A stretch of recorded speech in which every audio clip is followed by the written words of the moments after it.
flashes from inside the building.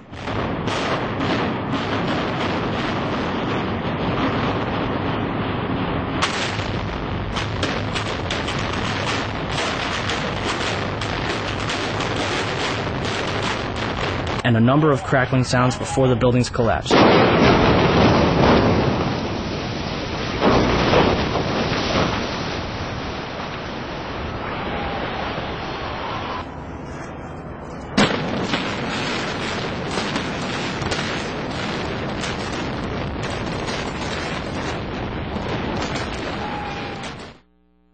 What does science have to say about the collapses? The collapse of the World Trade Center was picked up by Columbia University's observatory in Palisades, New York. The South Tower registered as a 2.1 earthquake.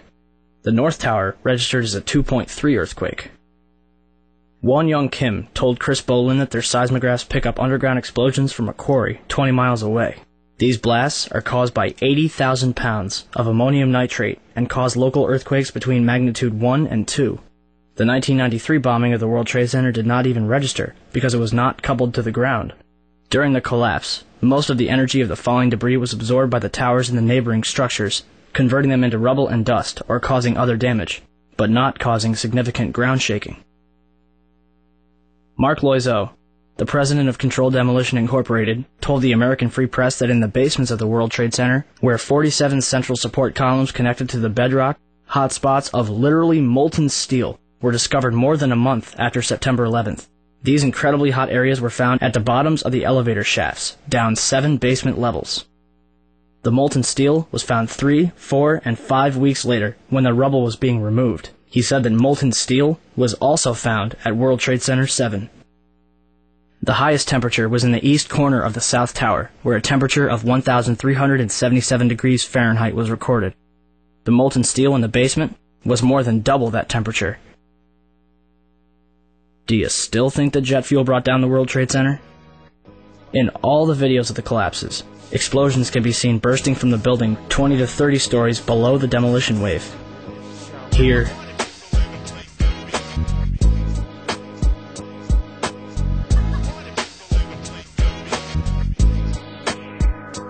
here,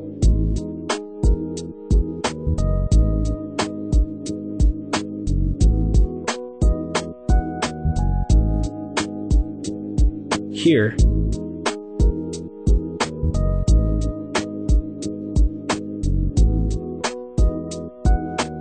here,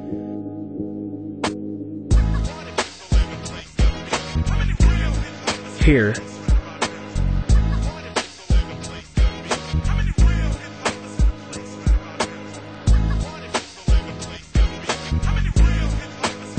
and here. Etienne Sauret was filming her documentary, World Trade Center, the first 24 hours, and caught both collapses on tape. Watch carefully.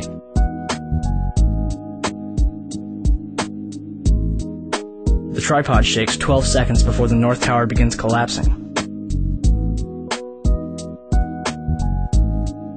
And something is knocked off the right-hand side of the building.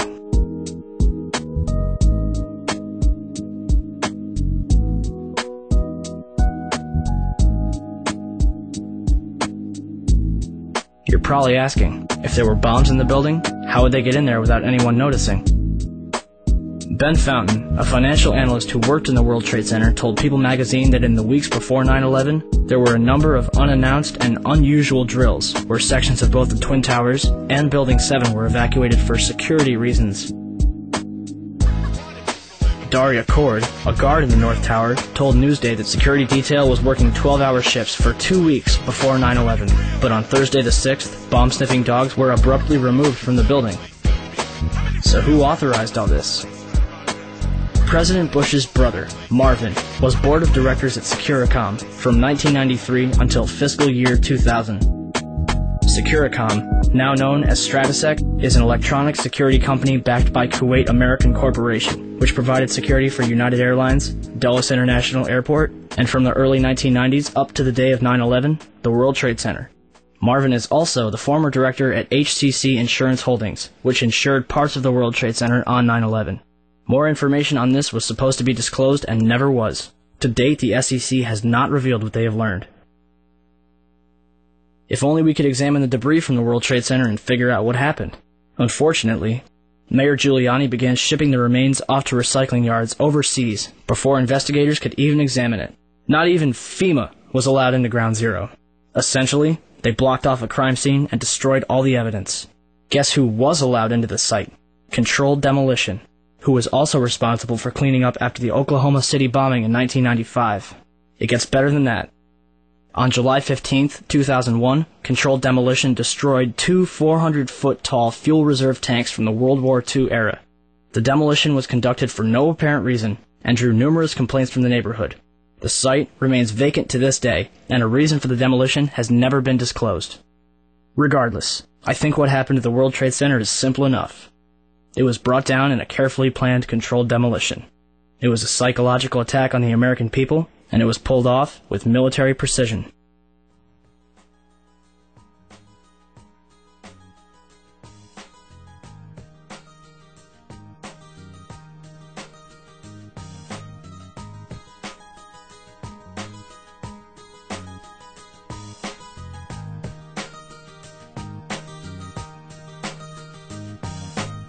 "10:06 a.m., Shanksville, Pennsylvania. Flight 93 was en route from New Jersey to California with 45 passengers when it went off course at 8:56 over Cleveland, Ohio. According to the official story, Flight 93 was headed for the White House when it was overpowered by a group of passengers and crashed in Shanksville, Pennsylvania.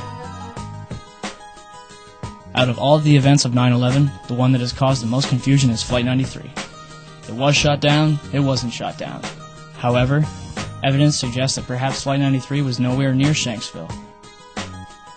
I want to get quickly to Chris Kanicki. He's a photographer with the Pittsburgh affiliate of Fox affiliate. He was back there just a couple of minutes ago. And Chris, I've seen the pictures. It looks like there's nothing there except for a hole in the ground. Basically, that's right. The only thing you could see from where we were was a big gouge in the earth and some broken trees. We could see some people walking around in the area, but from where we could see, there wasn't much left. Any large pieces of debris at all? No, there was nothing that you could distinguish that a plane had crashed there. Smoke, fire? Nothing. It was absolutely quiet. It was actually very quiet. Nothing going on down there, no smoke, no fire. Just a couple of people walking around. They look like part of the NTSB crew walking around looking at the pieces. How big would you say that hole was? From my estimates, I would guess it was probably about 20 to 15 feet long and probably about 10 feet long or 10 feet wide. What could you see on the ground, if anything, other than dirt and ash? And you couldn't see anything. You could just see dirt, ash, and people walking around, broken trees. Wally Miller, a Somerset County coroner, told the Houston Chronicle, "It looked like somebody just dropped a bunch of metal out of the sky." In the Washington Post, "It looked like someone took a scrap truck, dug a 10-foot ditch, and dumped trash into it." And as for the passengers, I stopped being coroner after about 20 minutes because there were no bodies there. In the Pittsburgh Review, I have not, to this day, seen a single drop of blood. Not a drop. It would seem that, on one day, for the second time in history, an entire plane, along with its passengers, disappeared upon impact. There are no signs of any survivors at the site of a Nigerian plane crash. That is the word from the Red Cross, which has a representative on site.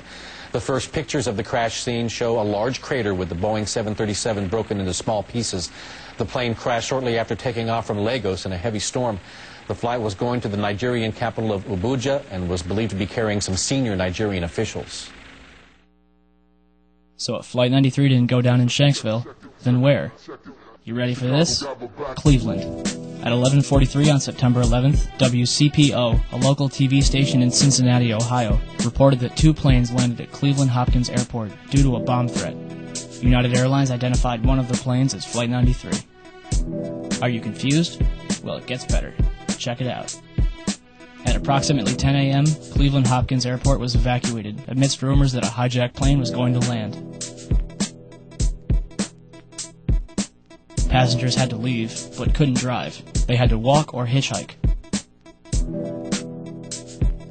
Buses weren't allowed to leave. People were sent home. According According to Associated Press and local Ohio papers, one plane landed at approximately 10:45.